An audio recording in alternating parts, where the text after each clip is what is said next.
Qilin este primul copil din lume care are 31 de degete, 16 la mâini și 15 la picioare.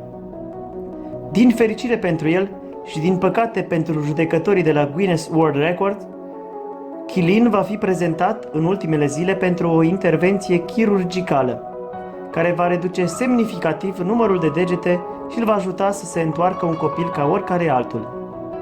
Starea lui se numește polidactilie sau hiperdactilie, malformații genetice care pot avea diferite forme și intensități.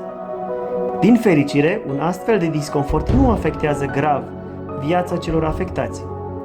Nu există celebrități din sport sau din lumea întreagă care să sufere de această boală.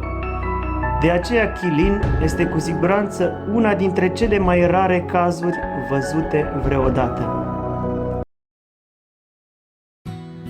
Dacă ți-a plăcut acest video, nu uita să-l distribui și prietenilor tăi, să te înscrii la canal și să-l apreciezi.